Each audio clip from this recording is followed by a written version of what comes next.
Okay, now test equipment means different things to different people. About a third of you guys spent half your life looking into an oscilloscope, and you never met a piece of test gear you didn't love, and you've accumulated stuff like this. So, collecting test equipment can be a hobby unto itself, but it might also be a disease. There are different grades of test equipment. Most of what we're familiar with is the hobbyist stuff, the Heath kits and the Radio Shack stuff, and that's what was accessible and affordable. There's a higher grade of test equipment that was used by the service guys, the working man's tools from Simpson, B&K, RCA, Hickok, people like that. And then there's the laboratory stuff that got used in the development labs where money was no object, that they really wanted to have the deal. And there's a lot of this around. It's cheap in the surplus market. And so from a certain standpoint, why mess around with anything else when you can find really good stuff? Categories, you've got meters of various sorts, oscilloscopes, bunch of this testers, tube testers, we now have component testers, signal tracers, things like that.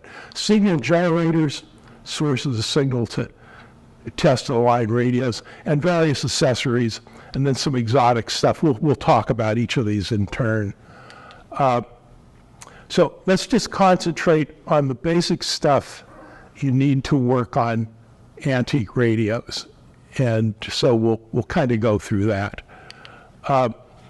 The first is the VOM, the volt-ohm milliammeter. This is the basic electrical test instrument. Goes way back into the 1930s. In fact, when you read the books about radio repair, this is almost all the guy had, and maybe a signal generator. They're set up so they read volts, ohms, and milliamps. They're portable, they're battery power. There's a battery for the resistance measurements. You don't need the batteries for current and voltage. The downside to these things is the voltmeter looks like this. You've got a microammeter and a series resistor that limits the current to, say, 50 microamps for whatever voltage is coming in here. And the better instruments had 50 microamp meters, and they'll have the specification 50,000 ohms per volt. And what that means is if you put it on the 1 volt scale, stick it in a circuit, you've just stuck a 50,000 ohm resistor into the circuit. So there's problems with, especially in tube circuits, with disturbing the voltages by trying to measure them with an instrument like this. But they're usable, and of course they're analog. They have a swinging needle, which is kind of nice when you go to align something. Most of these things, most of the more expensive ones, have mirrored scales so that you can carefully read the plater to pretty high accuracy that you'd have trouble doing if there wasn't a mirror in behind it. Next up above that is the so-called vacuum tube voltmeter. We use an amplifier to amplify the input signal so that we're not loading down the circuit quite so much. Most of these are about 10 or 11 megohms on the input. Usually requires AC power because they have tubes in them. Typical are something like the Heath Kit 1s. You'll have a set of probes that goes with them.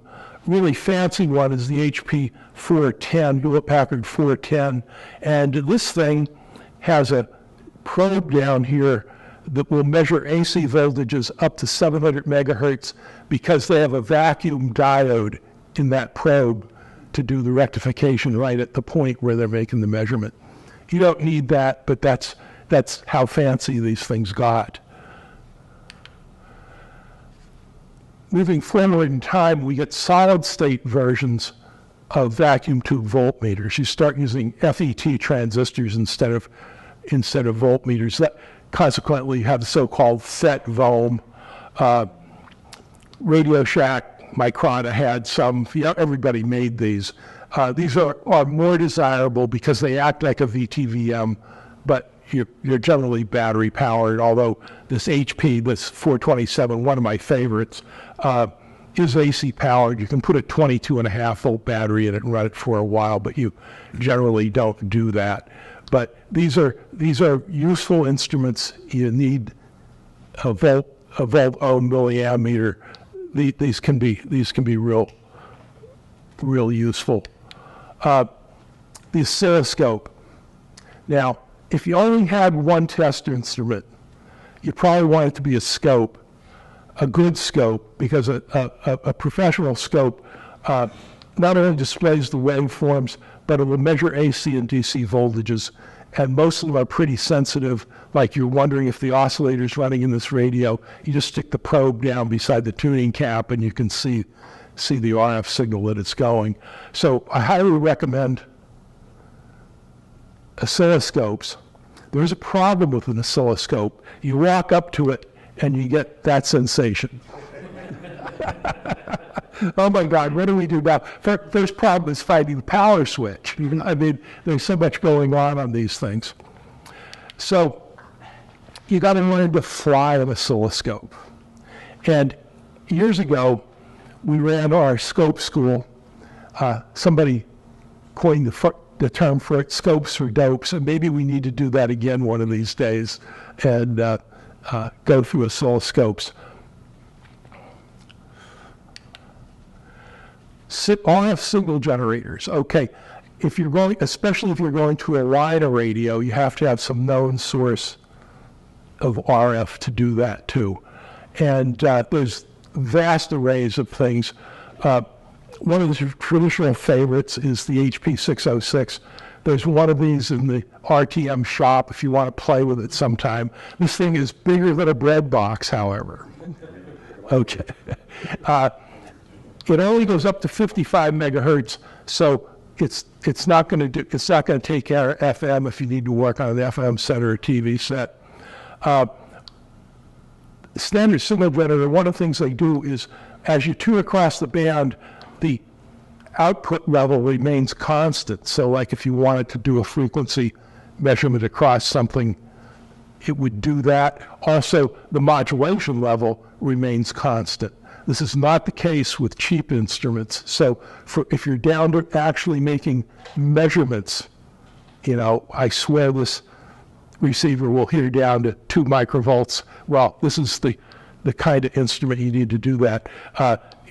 Because the output meter more or less tells you the range of decibels, and then there is a calibrated attenuator, and you can go all the way down to like minus 90 dBm, which is a teeny tiny signal. That's how those sensitivity measurements get made. Nice instrument, kind of big. It's tubes, so it's not too difficult to work on if necessary. Slightly newer one, and we have one of these in the shop as well. HP 8640. This is solid state. It goes up to 1,000 megahertz. AM and FM modulation. Digital readout here. The digital readout can also be used with an external input to act as a frequency counter, so it's got that going for it. These are heavy. The gears attached to the band switch, if you beat them up, they strip out, and then you're SOL. And they can be hard to work on, but if you come into one of these, use it as long as it works. I have one on my bench. Now, this is one that Neville pointed out to me. A little bit newer, a little bit lighter HP 8601. This will get up to 110 megahertz, does AM and FM, and it will do a sweep. There's some FM alignments, and especially television alignments, that want you to use a sweep generator to sweep a signal across it, and you look at the output on your oscilloscope, and you get a graph of the response of the circuit. And these are a reasonable size. They're about this big in the front. It's obviously a portable. It has a handle on top of it. So kind of a nice meter.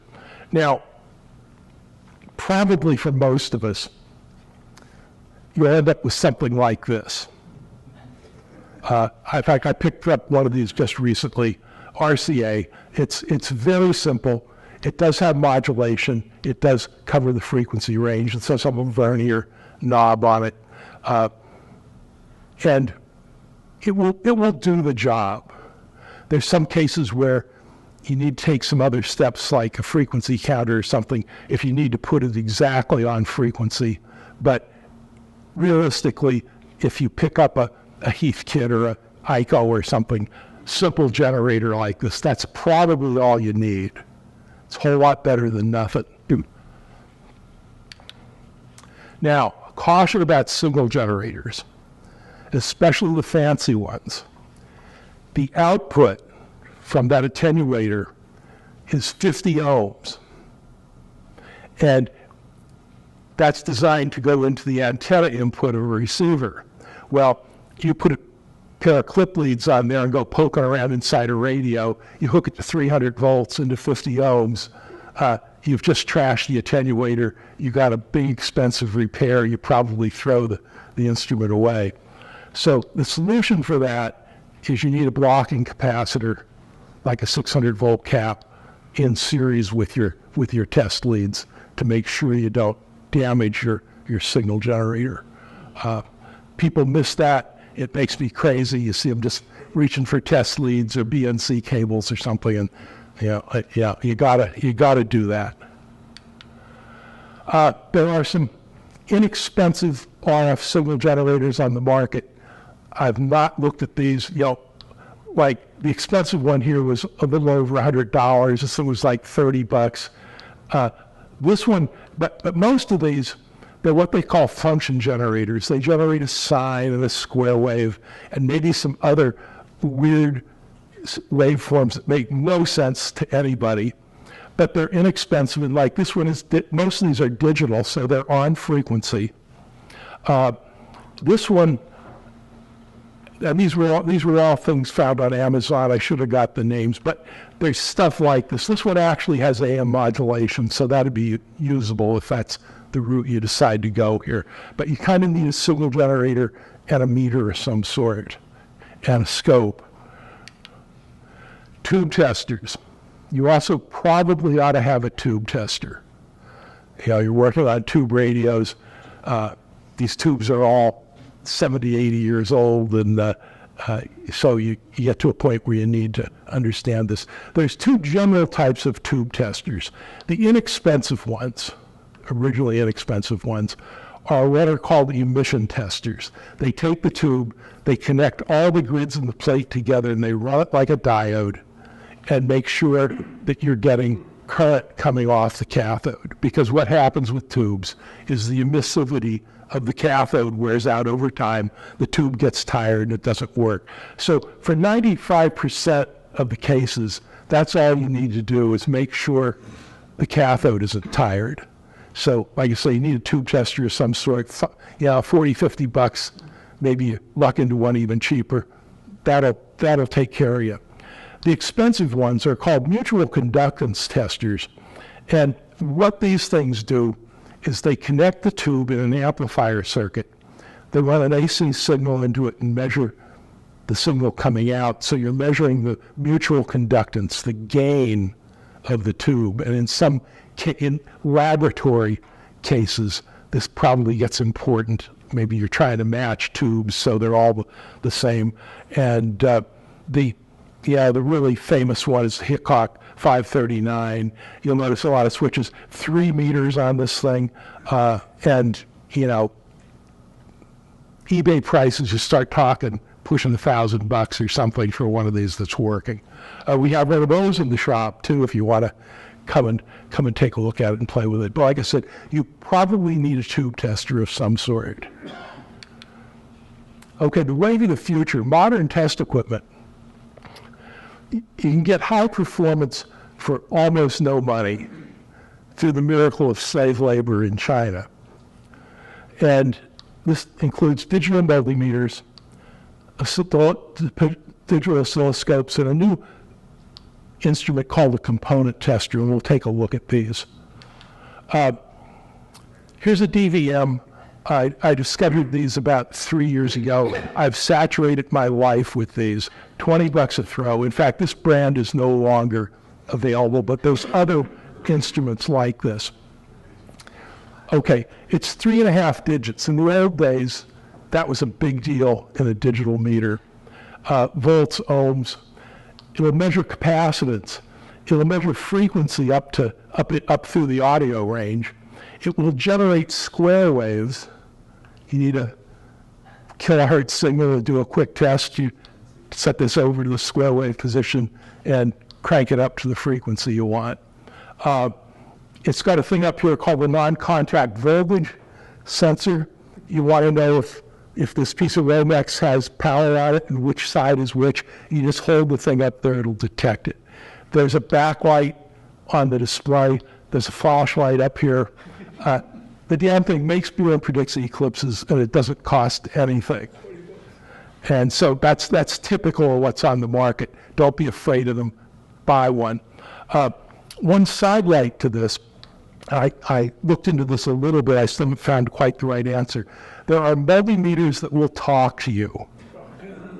Okay? Because a lot of times you're in the set and you're trying to get 2 test leads where you want them, and then you're craning your neck trying to read the instrument. And I had one that had a special test lead that you push the button and it would talk. Somehow that test lead died and it got messed up. And I picked up another one. I've only used it a little bit, but it Bluetooths the voice out to your cell phone. So you can sit there and make measurements and it'll tell you what's going on. Sounds like Brave New World. Here, now, that other one, that was like the last generation of digital multimeters. Here's a newer one. Instead of a switch, they have a big LCD display, and you push buttons. An indicator here tells you what function you're on. One of the maybe alluring things about this, and I haven't used one, that there's a barograph down here, which may fill in for the swinging meter needle when you need it, if they did it right. Also, one of the things on a lot of these instruments, they come with a temperature probe. If you want to know how hot your transformer is running, you plug this in, you stick the probe against the thing, it'll tell you the temperature. Again, no money, nice big display. Look around Amazon. Okay, the component testers. A while back, somebody invented these while they were playing with an Arduino microcontroller. Now, modern microcomputers don't just compute. They've got digital to analog, analog to digital inputs, and digital to analog outputs, so they can generate and measure voltages. Also, because the clocks are controlled by crystals, they know they can measure time real accurately, and they got enough processing power that they can go out and just search the inputs to the thing and figure out what component is hanging on it. These things generally have one of these zero insertion force IC sockets on here. You pull the lever up, this opens up, you stick your component in, it clamps down on it.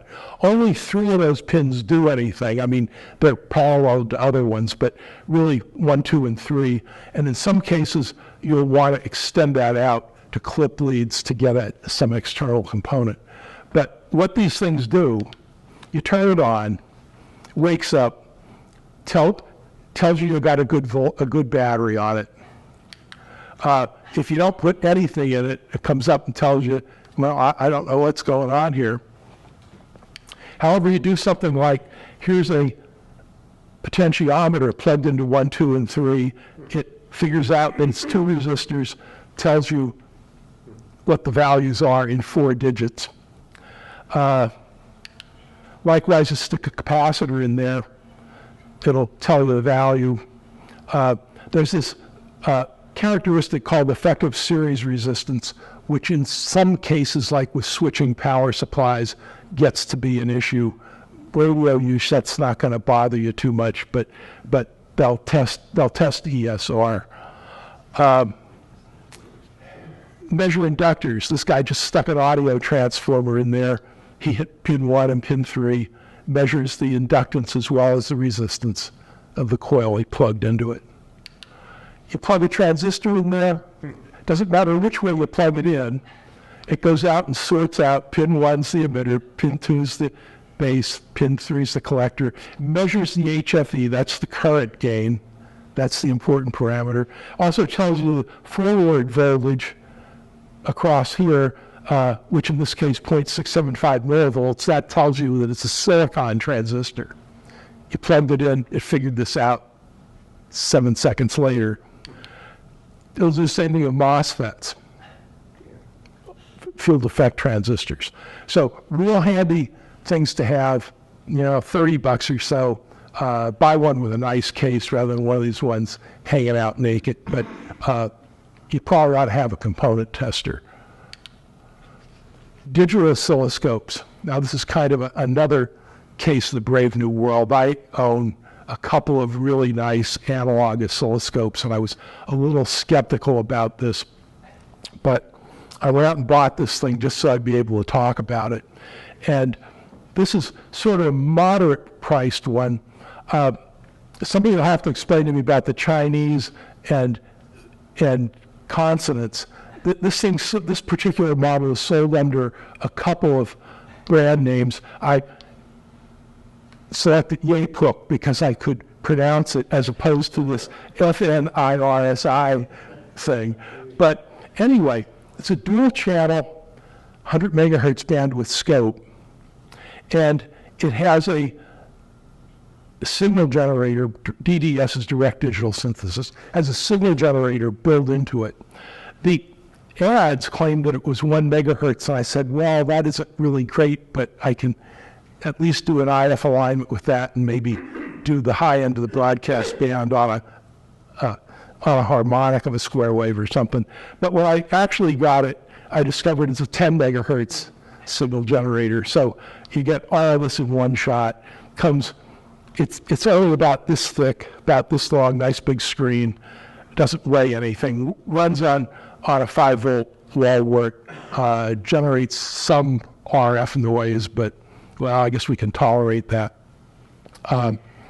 Some of the brand names for digital scopes, the guys have been around for a while. I guess some of these are Japanese, are Siglet, Handtech, and Regal. But you know, spend your money, take your chances. But so far, I'm pretty happy with this guy. It's not only a regular oscilloscope. It's a storage scope. You press a button, it takes a picture of what's on the screen, and you can offload that on USB later on.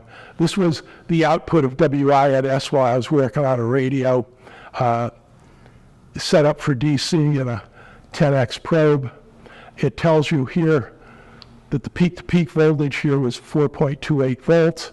It tells you that the average voltage down here was minus 261. That's actually, this is 0 up here. That's actually the DC component of the detected radio signal. We'll talk about that a little more because that's in effect signal strength.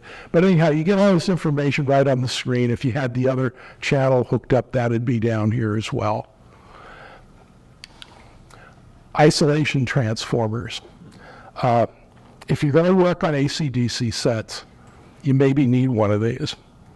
The fact of the matter is you can work on an AC/DC set without an isolation transformer as long as you're not standing ankle deep in water or insist upon holding onto a faucet while you're doing it.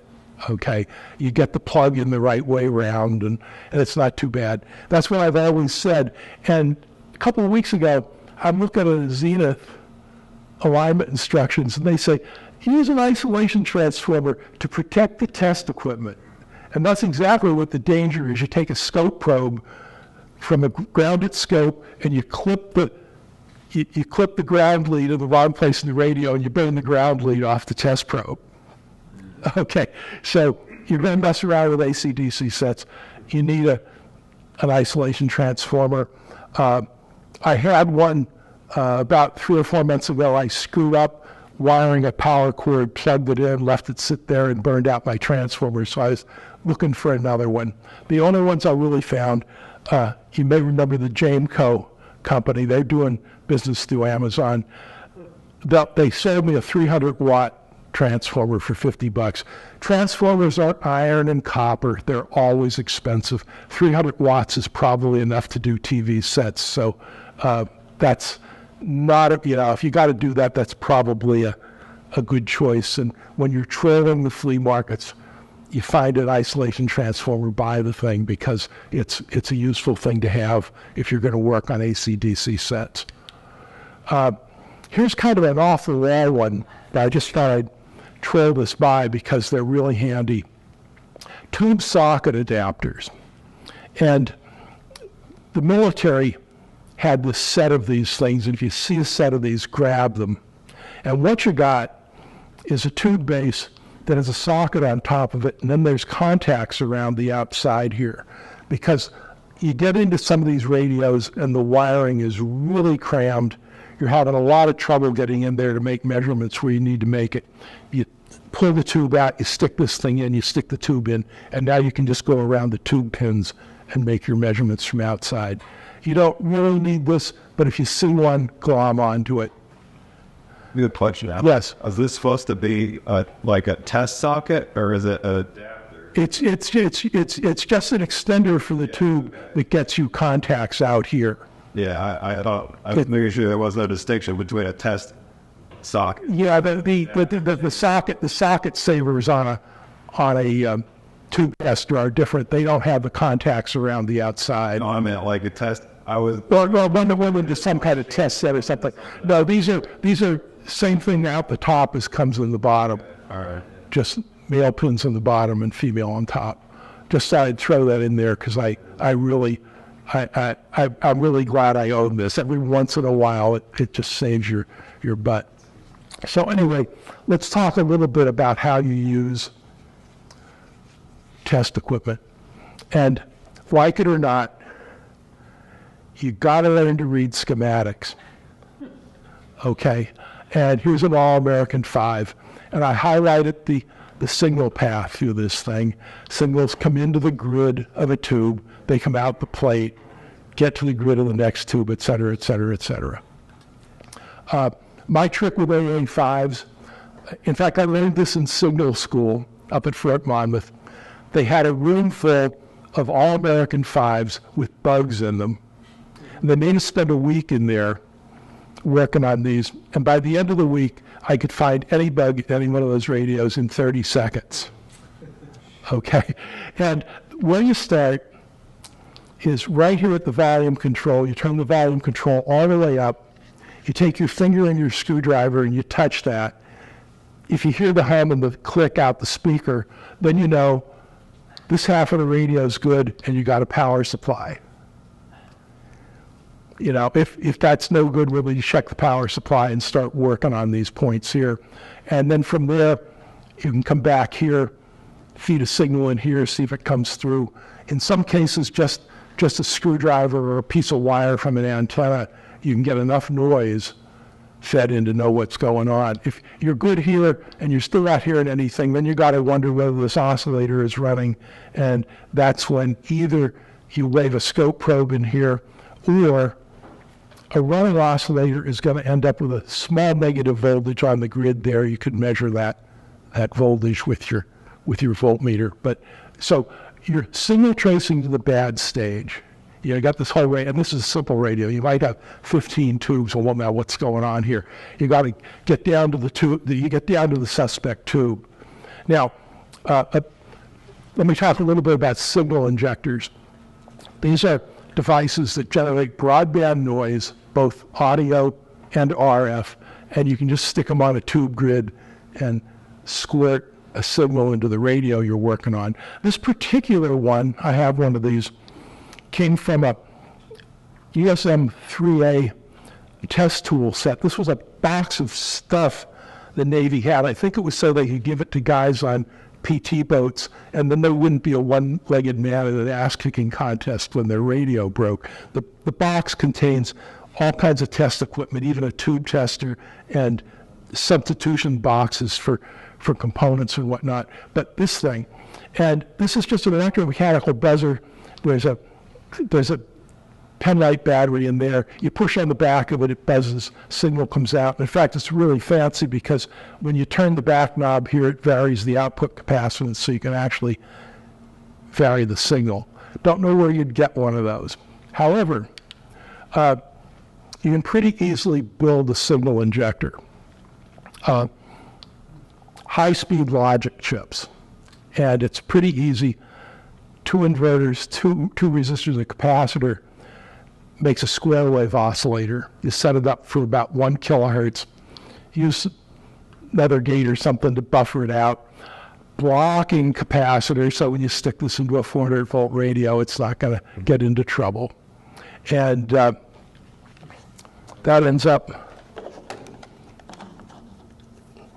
looking like this. I put an LED on it so I can tell if it works, and I won't bother demoing it right now, but that'll make noise in a radio, and you can work your way to the bad stage.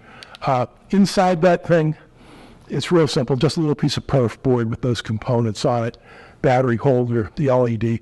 This piece of brass here is connected to ground in there, so that when you wrap your hand around this, you got sort of a ground path out of it. And in most cases, you don't have to worry about a ground connection to the radio. You can just stick it in there and squirt a signal into it and pick your way through the stages.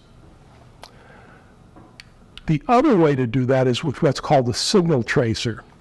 And the traditional ones are like this Heath kit. It's an audio amplifier. This one even has an I-tube indicator on it.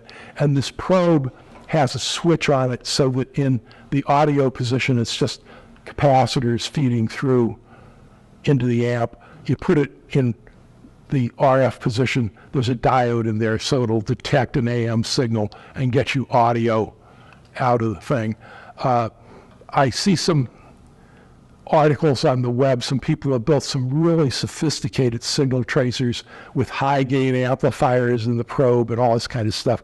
Well, maybe, but if you're looking for something that you want to spend 3 or 4 evenings getting this thing together and building it, well, go ahead, but maybe you need it, maybe you don't. The one I saw that was actually sensitive enough that the guy could go in and hear the noise from silver mica disease in his All-American 5 and tell which terminal it was. Anyway, single injectors and signal tracers to find your way to the bad stage. Now, when you get to the suspect stage, you come in, you measure the voltages. If you're lucky, the schematic will have some voltages on it. If not, you got to know enough about tubes that the plate and the screen grid are going to have high voltage on them. The cathode's going to be either 0 or, if there's a resistor down here, a low voltage when the tube's pulling some current. And the grid voltage is probably going to be low. This is an IF amp, so it might be negative when you have automatic volume control coming back around here. But you go bing, bing, bing. For instance, if you have voltage here and no voltage there, what's wrong? Yeah, that winding's open.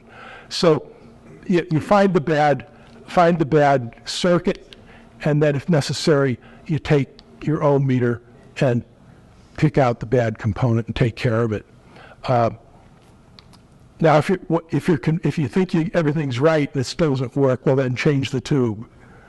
I've had cases where I've kind of refused to change a tube for far too long and wasted a lot of time that way, but when in doubt, change the tube. Okay, let's talk a little bit about that automatic volume control situation, because this is the most important circuit in your radio that you can't see. The RF signals, 455, come out here. One side of that transformer goes to a diode plate. The other side of that diode goes to ground. So you end up with detected signal on this side of the transformer. This resistor and these capacitors are a low-pass filter. They get rid of the RF. And so now you have a signal here that goes to the volume control that's the AC audio running on the DC rectified current from the carrier. So the audio comes over here, gets capacitively coupled into the amplifier tube, but the DC component goes through a high value resistor here and out this bus and into the grids, into the control grids of the amplifier tubes. And when that voltage goes more negative, it turns the gain of the tubes down. So that's how AVC works.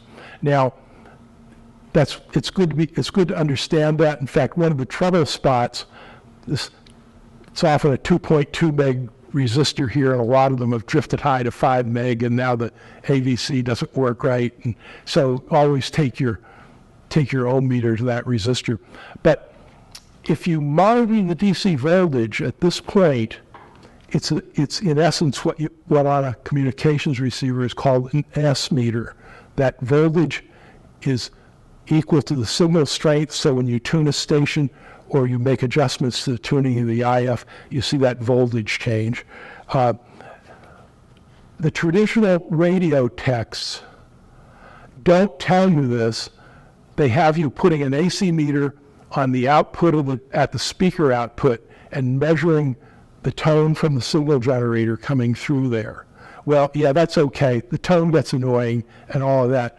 But now that we have high impedance meters and oscilloscopes, it's a whole lot smarter to monitor that voltage right there when you do an alignment. So let's see here. Okay, we're going to take a look at my brand new oscilloscope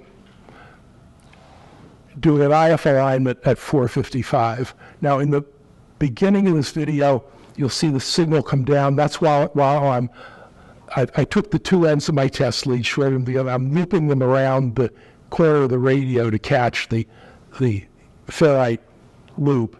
And you'll see how this goes. This one. Okay, there we're getting the signal into the set. This is the DC at that point. Okay, now I took my screwdriver and I adjust the first IF can. Now you're looking for a peak. You're looking for the maximum value back past the peak. Make sure you have a peak. So you got the first one. I move to the second one, get even more signal out, again looking for a peak. I just did 2 of them in this video, but you'd have 4 adjustments to do. So that's how you do an IF alignment with the 455 signal coming into the set. Now, this is a technique I developed a year or 2 ago. I kind of think this is pretty cool. If you don't have a signal generator, but you do have a modern radio, digital radio, you can align your set off the air using these things. Now, the key to this is something called a beat frequency oscillator. If an unmodulated RF signal comes into an AM receiver, maybe the receiver gets quiet, but you don't hear anything. And that's the case with Morse code up in the short wave bands. And so what you have is what's called a beat frequency oscillator that generates another almost 455 signal. And so you hear the difference in the frequencies here. And so what your modern radios, they don't even talk about BFOs or CW or any of that stuff. They talk about single sideband, SSB, which is a suppressed carrier form of radio. And to hear it properly, you have to put the carrier back in with a beat frequency oscillator. So if you have a radio like this, you can use it to determine the frequency of the local oscillator in the set you're working on. And it goes kind of like this. To align the IF, you find a station that you know what its frequency is. Nice loud one, because I'm assuming the radio works somewhat. Let's say it's 770. You add 455 to that. You tune your radio with the BFO to 1225. And then you adjust the tuning on the radio you're working on until you can hear the 0 beat in the receiver. And when you're at 0 beat, that means the local oscillator is exactly here, and that means the IF frequency, the signal from the external station is exactly on 455, and then you can align to the 455. Now, do people understand zero beat? No. Let me see if I can demonstrate here. Here's my sideband receiver. And he's got all the very well, but it's just sitting on stuff.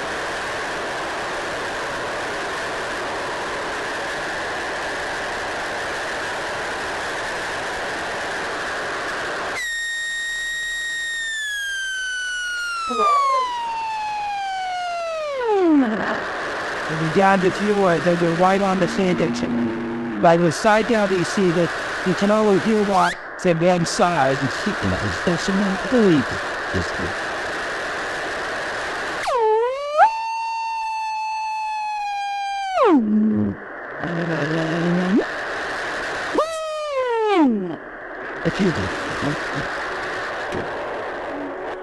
And then that means this really goes $10 to the station, which in this case managed to be obviously 1350.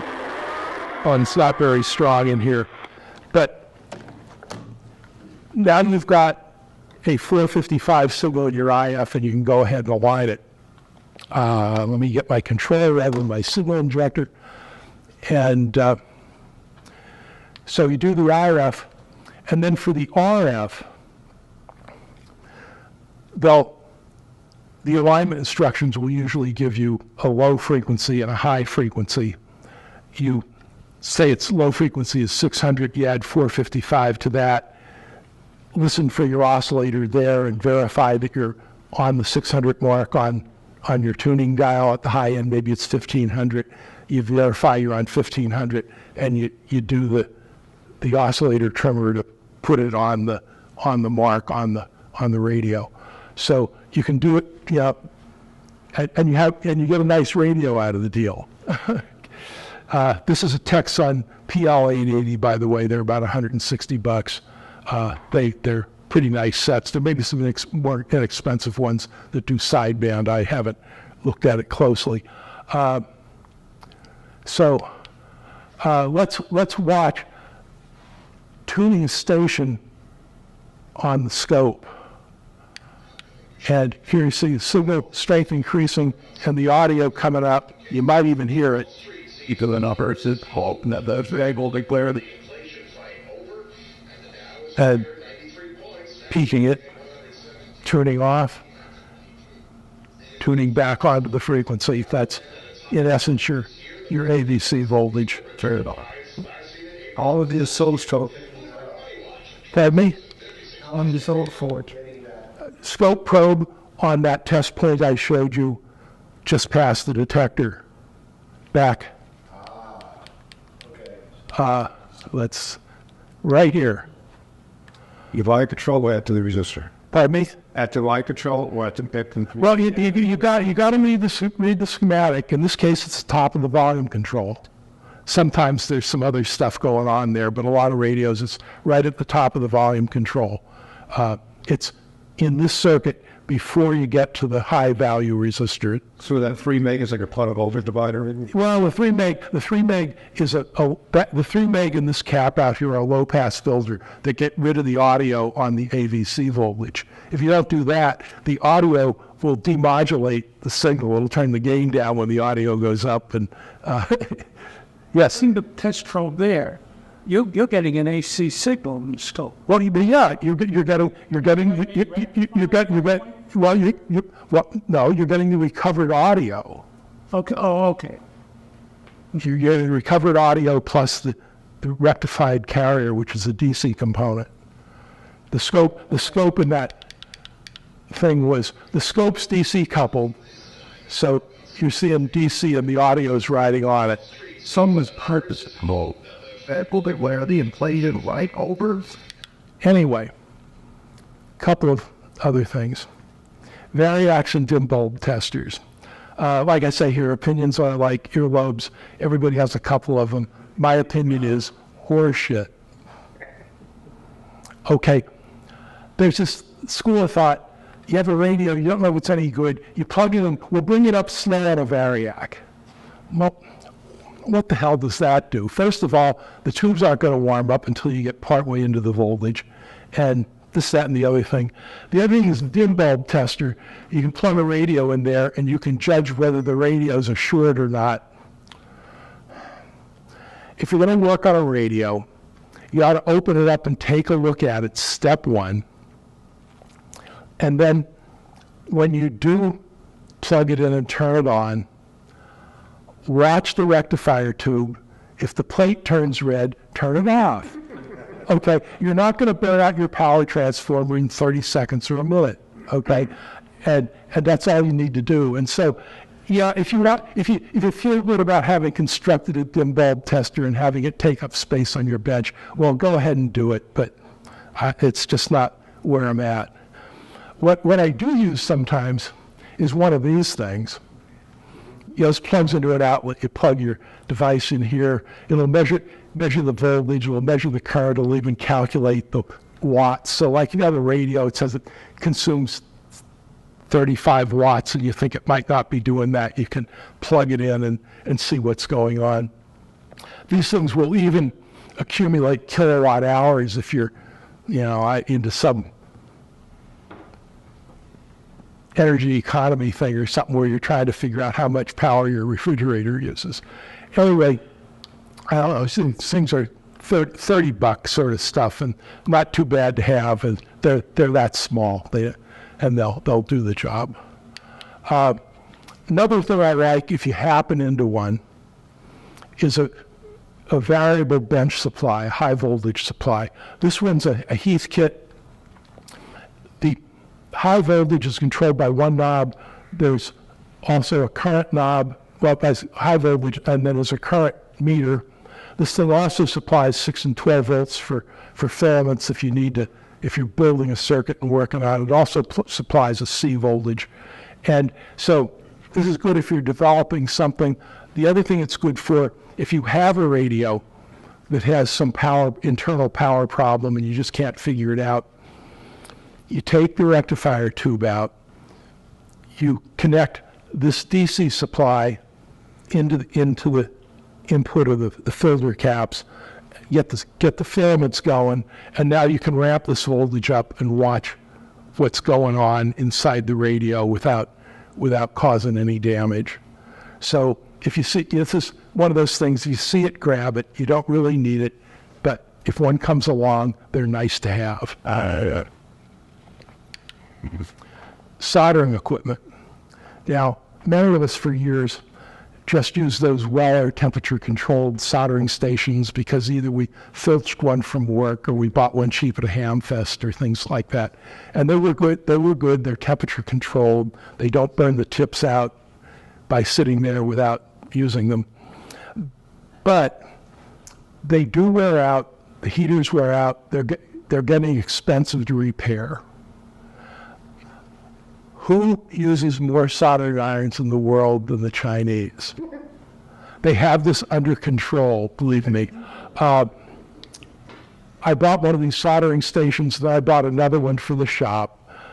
These was, I think, $54. You have a knob here that sets the thing to the temperature you want. Fahrenheit or centigrade, you get your choice. Comes with some accessories. Nice stand. These Brillo pad tip cleaners work pretty well. If I was doing a radish soldering, I'd use the wet sponge, but you walk up to the thing, the sponge is dry, and boy, you can just use the Brillo pad and clean it up. The thing that's now, like I said, it's about $54, but even these cheap things, and this one plugs directly into AC, has a digital readout on the handle here. You set it to the temperature you want. These all use these hollow tips, which were originally designed by a Japanese company called Heiko. The problem is these sets of tips they give us with these things are hopelessly small for the things that we are soldering. These were done for the little tiny ones for soldering surface mount components and stuff like that. You try to use this in a tube radio, you're going to be pretty disappointed. And the solution there is to buy some fat tips for it. This particular Heiko number I've been using, you get 5 for $10 from Amazon. Just buy the 5 of them. They'll be in tips for, they'll sell 2 of them with your estate when you're done. But that's the, you need a good soldering iron, and those are good solutions. Wouldn't at all be afraid of that. Frequency counter. There's situations like with or even any signal generator that doesn't have a digital readout. You might want to really put it dead on 455. You might be tuning up a shortwave set or something and really want it on frequency. So frequency counters are good. There's, lab grade ones. I have a Hewlett-Packard kind of like this, but you can even go out. This is I think it was $8 kit. This comes all knocked down and you have to solder it together. But it's a 50 megahertz counter, and it will also test quartz crystals. I mean, not a bad thing if you don't have a counter of some sort. The grid dip meter. Now I put this I put this slide in here especially for Richard. He told me to make sure we covered grid dip meters. These are more the kind of things you use when you're designing and building transmitters, doing ham radio kind of things. And the king of these things is one made by the Measurements Corporation up in Boonton years ago. In fact, Harry Houck was a big wheel in that company. He was Armstrong's right-hand man when he invented the superhet. But what these things have is a meter. Some of them are in one piece. This one's in 2 pieces. There's a tube out here and a variable capacitor. You plug a coil into it, and now it's an oscillator at some frequency. At some frequency, and the meter here reads the grid current on the oscillator. And when you couple that tuned circuit to another tuned circuit at the same frequency, it sucks power out of the oscillator, and you see a dip in the grid meter, so you know what frequency you're on. There's inexpensive ones like from Heathkit. When you pick one of these up, make sure you get the coils. They're kind of useless without them. This one has coils all the way up into little horseshoe-shaped guys for UHF, and down into the broadcast band on this end. There's some other functions of these things. You can use them in some cases to tune up antennas. In some cases you can lay a quartz crystal across them and observe a dip when you tune through the crystal frequency. The Model 59 is a switch up here. In the middle position, it's a grid dip meter. You put it in the right position that says diode. It's just a diode detector, and so if you're sniffing out RF in a transmitter or something, you can do that and determine its frequency by tuning to it. And then it has a modulated position where they take 120 hertz further off their power supply and use it to modulate the RF. So now you got a humming signal that you can hear in your receiver and use it to do an alignment. So they're handy. Again, this is sort of a secondary instrument, but if you happen into one, there's cases where they can be useful. And in fact, I used one of these last week, working on taking a look at the Wheeler patent model receiver that's in the museum. Determined that that it is a superhet, and the IF frequency is about 220 kilohertz. Anyhow, grid dip meters, audio stuff. This may be Scott's department. You work on radios, this is probably not the deal, but you start in on hi-fi and amplifiers and that kind of stuff. Probably need an audio signal generator. You need some sort of AC voltmeter that'll read down to really low values, like maybe minus 80 dBm. That's a really small signal. It's just a couple of millivolts. When you try to make those measurements, you really need a low-pass filter on the input of the meter. Otherwise, you're getting RF and noise and things like that, and you're never sure what you're reading. The other part of that is that most of these meters will have an output on them. You feed the output into your oscilloscope, and now when you get down there, you can see what you're reading. You know, you're putting a test signal in, and you get down there and you find it, you're just looking at noise. And so you know what you're reading. When I first encountered this at Gateway Electronics years ago, we had an HP 400 vacuum tube thing and a external low-pass filter to take care of that. I since found another HP meter that has a low-pass filter built into it, and so that works real nice for this. You use scope. There's instruments called distortion analyzers that will measure total harmonic distortion on a sine wave. That's, in fact, so this is engineering stuff if you want to verify that your circuit really works. The other place that distortion analyzer comes in, when you're setting up professional tape recorders, they set the zero level at some specific distortion level, like zero is 1%, and then it falls off below that. So you tune them up to 1% and set the VU meter to zero, and that's what they do there. Audio spectrum analyzers, that's kind of a newer instrument, but there's cases where you want to see what's going on. You look at a sine wave on a spectrum analyzer, it gives you one spike, and then the harmonics will come up at higher frequencies. You just look at it and tell pretty much whether it's clean. Interesting thing, there's this piece of free software called the Visual Analyzer. This is the one we run in the hands-on lab, and that'll do most all of that stuff. Here's a fancy 3D spectrum of a sweeping signal, and it'll generate white noise and pink noise and all kinds of stuff. So if you want to play with audio, that's maybe a useful thing. TV sets.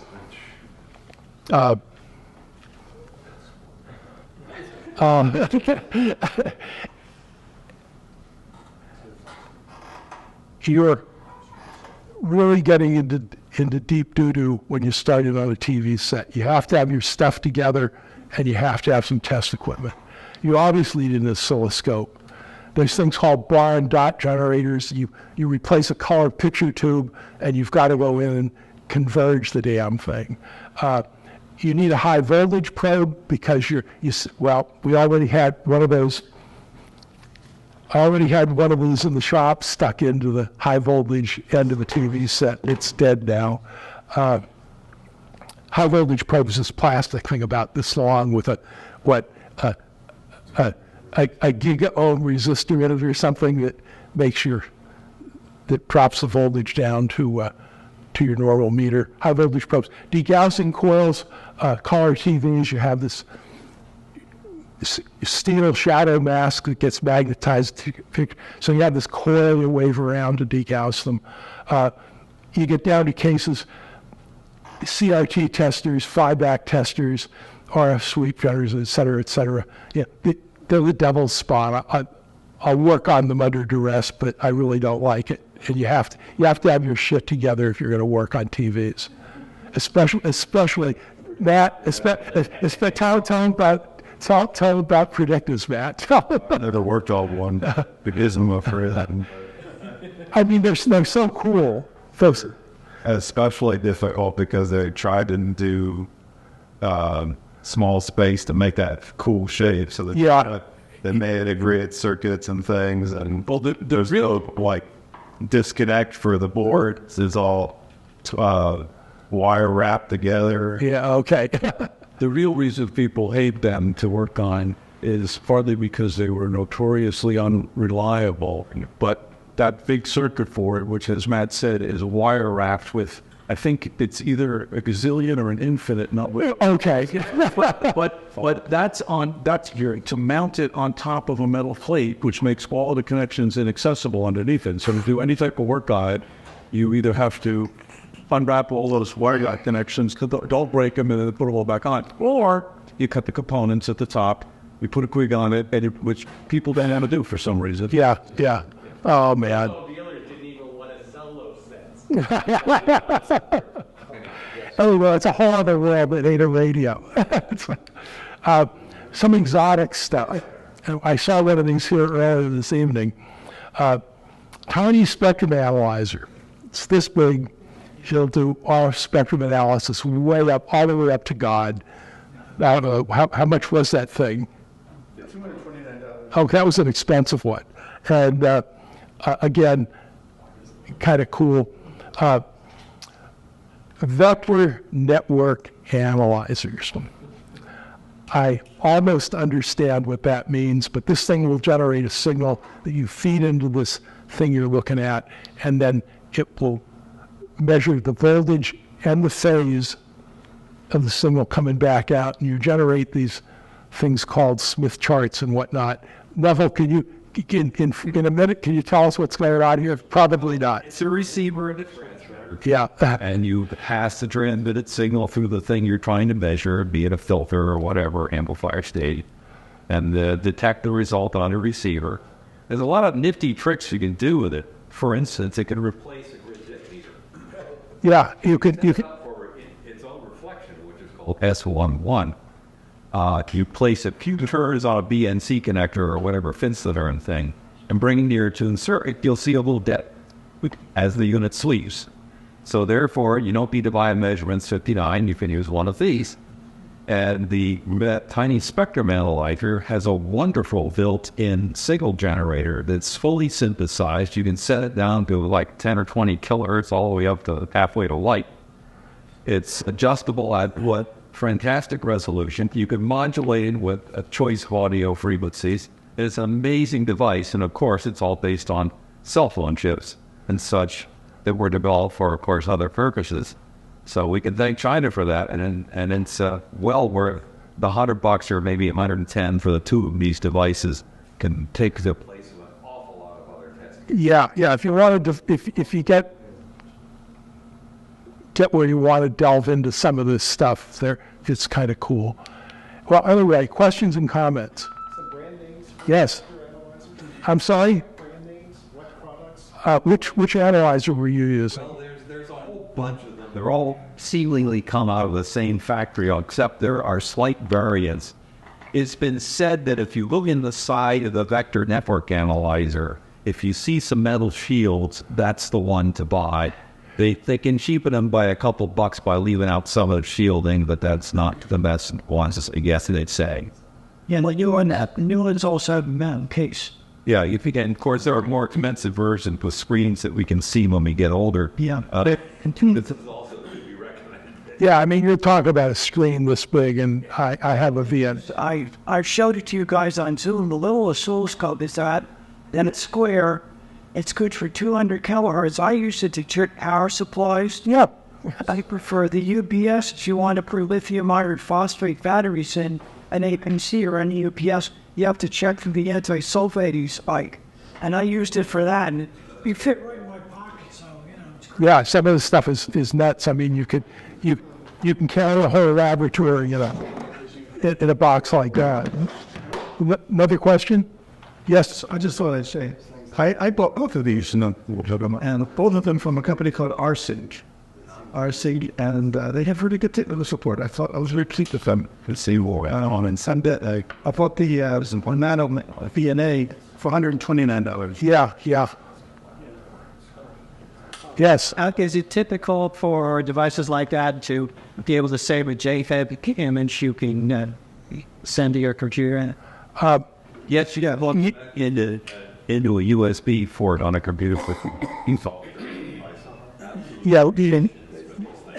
As I recall, in Nano DNA, you can run from the computer and get the display up on your screen. Out of the mouse, it won't work with the Mac. But I understand the VNA is somebody developed it for the Mac. You have to download the software. Okay. Royal channel hitting the software on that too, Yeah. Okay. You bought a little oscilloscope that's about like that. Yeah. And it's good for 100 megahertz, but they did a review on YouTube, and you found it was past 400 megahertz.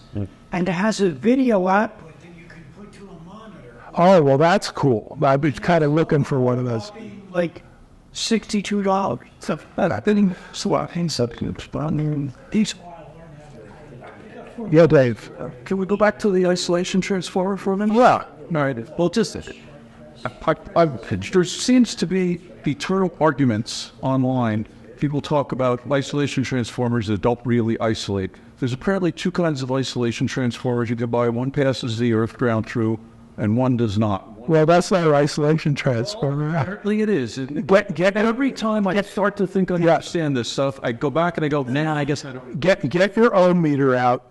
The output connector of that thing should not have connectivity to any of the pins on the input. Well, there's a lot. That's all there is to it. Yeah. That's all. It would seem that simple, and yet people who apparently are smart, or maybe smarter than me, surround yourself with, and Rob, on and on. Well, be careful. There's a bunch of people out there that are really questionable. Yeah, John. Down that line, some people think that isolation transformers are actually ELI suppression. That's part of the confusion. And in other words, an ELI suppression device would filter a crack off the AC line, but it has a 3-terminal input, okay, with a ground connector and a grounded output. Right. Yeah. There's apparently situations where you must have that, where it's required. Yeah, there's hospital things and whatnot where you run into that. But guys like us will buy them and not know the difference. Well, I buy it and stick putty in the ground thing, and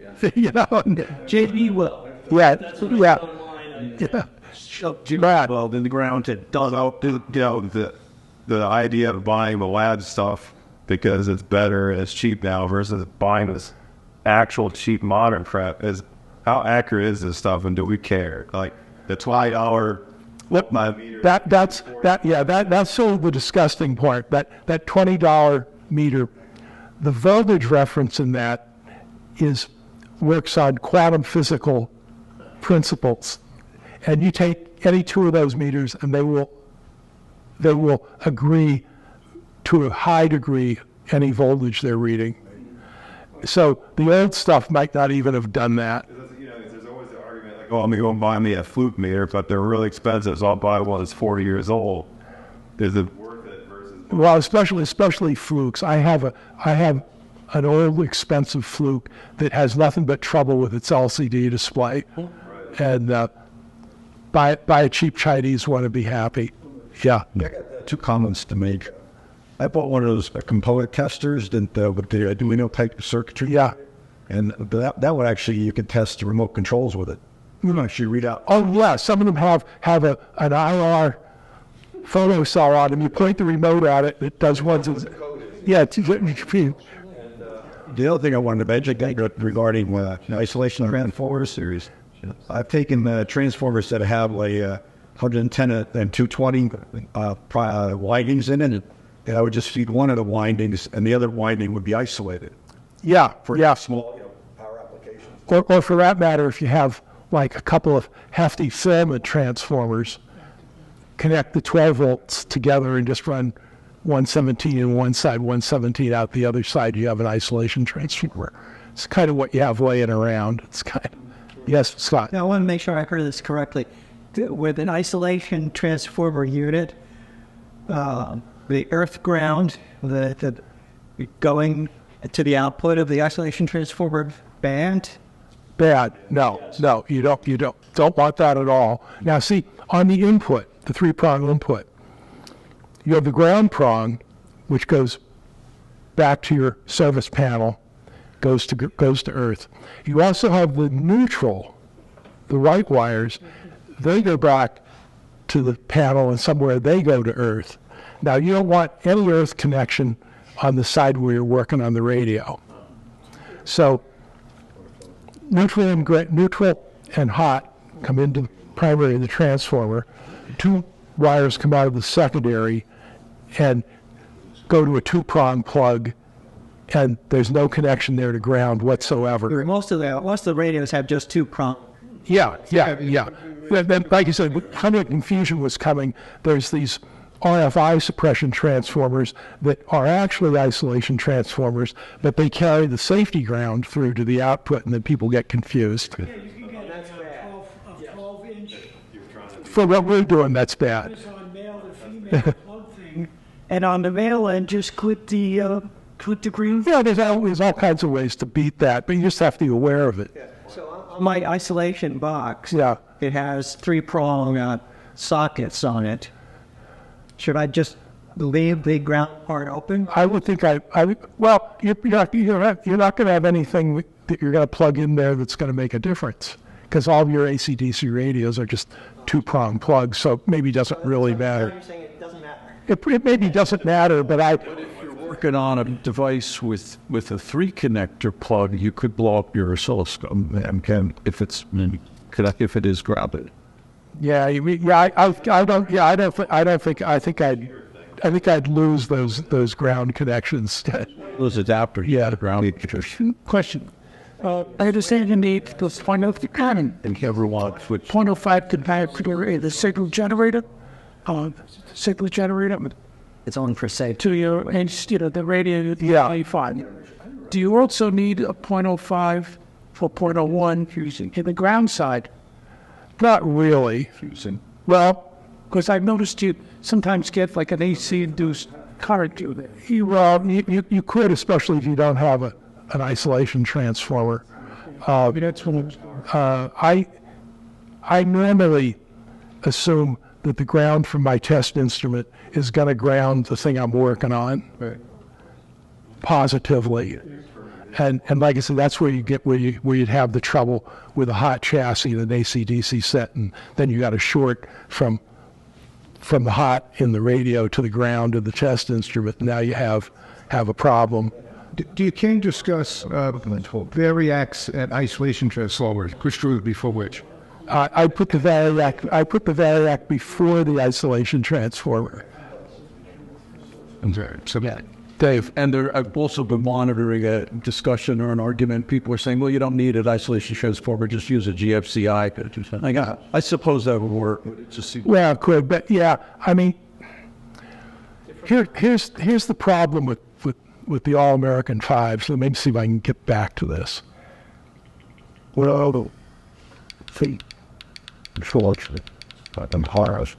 was it? This circuit down here, and when the switch is closed and the set is on, you want the neutral wire to come in here, go to common ground in the radio, because this stuff going to the switch is out here by the volume control. You don't want extra hum getting to the volume control. So that's why they seemingly switch to ground here. Now, if you're working on the radio, you turn it on when it's not plugged in, you mark one side of the plug black, and you put that in the ground side of the outlet. Now you can safely work on it, okay? However, when you open the switch, the ground becomes hot back through the filament string. And so people go through all kinds of contortions to correct this wiring. Don't do it. Leave it the way it is. It made you happy for all those years. It's just the way they are. And so sometimes I'll do that. I'll note which I'll note which is ground on the radio. I'll plug it in, keep it turned on, and very carefully work on it.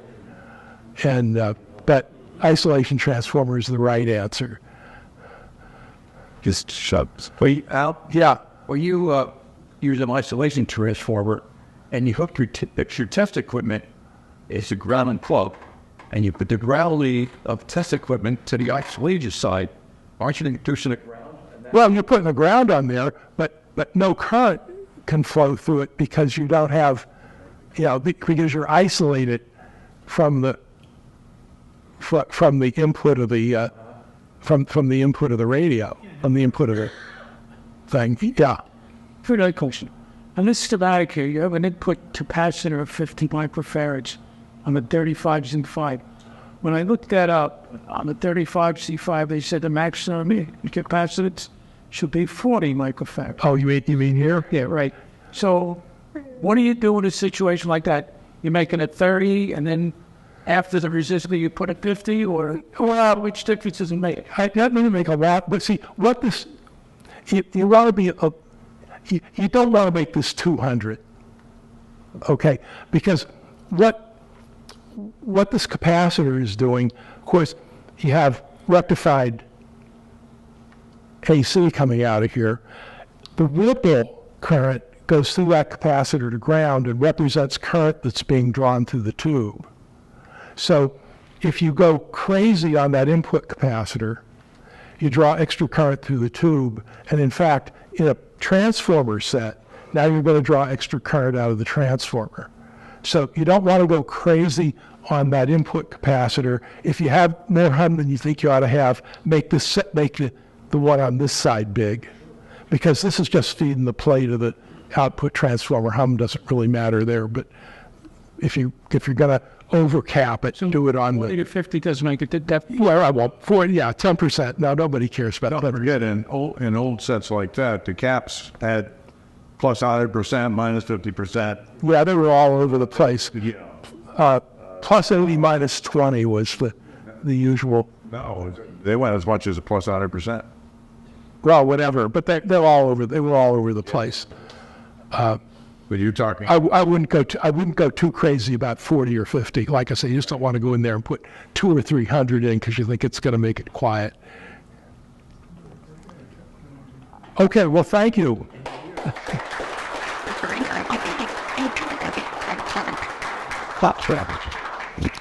Thanks. What are we doing? So it's always amazing, guys, how a refresher course and all of these questions come up, and we think we know, but we don't really know. And then there's so much incredible new equipment that comes out that Al fortunately told us about, so we can really appreciate that. My only comment about some of the cheap meters, they do work, they'll work. You drop them once, they work. Drop them twice, that's the problem. But then you can say, well, I'll just get another $20 meter. Well, okay. Or other freight, my close. All right. Harbor Freight, yeah. Yes. Good question to Al. Yeah. The ground basically the pilot lights. I understand it's connected to the using a platform, the 35Z5 for the pilot plane. What I don't understand is the electrical reason tied into the plate. Why are you tied into the plate if it's in these actions? So, Well, it's a weird and I don't go with it. it's just how they design it.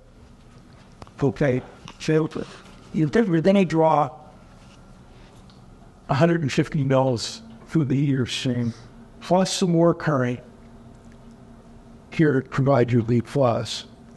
And they, for some reason, well, of course you needed some way to write 6-volt power fold. If you try putting a power light in series out here, you find out it's a complete disaster because of the warm out times of the tubes and the bulb. So what they did was put the bulb in here across this guy, and they, for whatever reason I don't understand it, but almost universally they decided to pull up the B plus current off that point right there. So it's going through the bulb as well as the fold.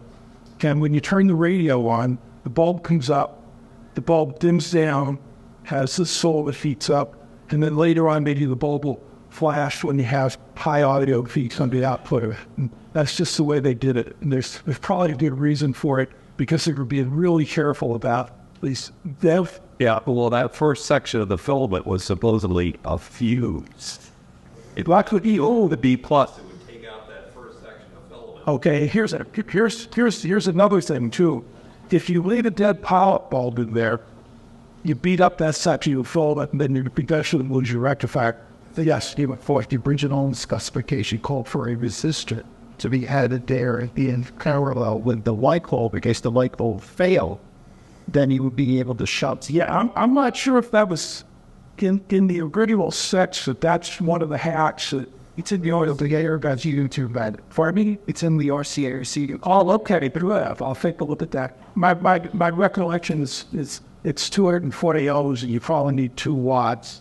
That sounds about right. Yeah, right. And so if you're paranoid about that, you could have one to your radio and never blow the pilot light. Yeah. But they stopped doing notify. They figured out that just didn't care. They're done here. Here I can sit up full truck bleeding shop and wait for about muffin. I read that in an article, actually, that Protective Old Repairman's Journal. And the guy was noting the increased sales of those tubes because Mrs. Smith was running her thing of the pilot light burnt out. Yeah, if you take out. Yeah, because they were digging it. They were running and pouring. They're like, yeah, this is great. You know, of all the balls burned out. Oh, well, what? Yeah, I'm sure you talked there. Well, thanks to that. I did here. No, all right, ladies and gentlemen, again, we will be having an auction. Those 3 wonderful radios out front. And we don't have our official auctioneer. He's busy with setting up for tomorrow, so I will be your auctioneer. Okay, so if you'd like to join the auction, come on out and we'll get it started.